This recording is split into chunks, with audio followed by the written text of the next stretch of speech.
டார்ச்சரெல்லாம் சகிச்சிட்டு இருக்கீங்க பார்த்தீங்களா? நான் பேசுகிறது, நான் திட்டுறது, நான் கோபப்படுறது, அதுதான் என்னை வந்துட்டு பயன்படு. இதெல்லாம் எனக்கு இது தெரிஞ்சாலும் என்னால் ஸ்டாப் பண்ண முடியல பார்த்தீங்களா? எனக்கு இது தெரியுது, உங்களை டார்ச்சர் பண்ணுறேன், உங்களை கோபப்படுறேன், எல்லாரையுமே வந்து ஒரு மாதிரியாக நடத்துகிறேன் அப்படிங்கிறதெல்லாம் எனக்கு தெரியுது. ஸ்டாப் பண்ண முடியல. இது என்னுடைய நேச்சராக இருக்குது. என்னையே நான் டாலரேட் பண்ண முடியல அப்படிங்கிறது தான் இது அர்த்தம்.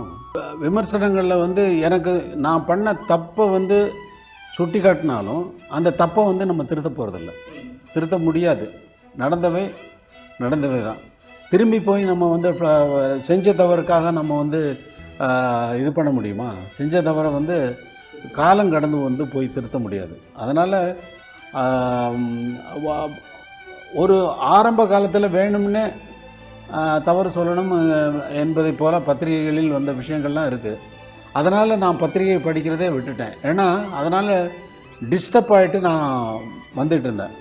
டிஸ்டர்ப் ஆகும், என்னை பற்றி ஏதாவது கிசு போடுறது அல்லது என்னை பற்றி ஏதாவது ஜோக்ஸ் போடுறது, இந்த மாதிரி பண்ணிக்கிட்டு இருந்த நேரத்தில் ஒரு குரல் வந்து திடீர்னு ஞாபகம் வந்தது. யாதனின் நீங்கியான் நோதல் அதனின் இல்லைன்னு. நீ எதை வேணான்னு நினைக்கிறையோ அதனால் உனக்கு துன்பம் இல்லை அப்படின்னா. அப்படியா விஷயம் அப்படின்னு சொல்லிட்டு பத்திரிகை படிக்கிறதே விட்டுட்டேன். இன்னும் பத்திரிகை படிக்கிறதில்லை நான் சொல்லுறேன்.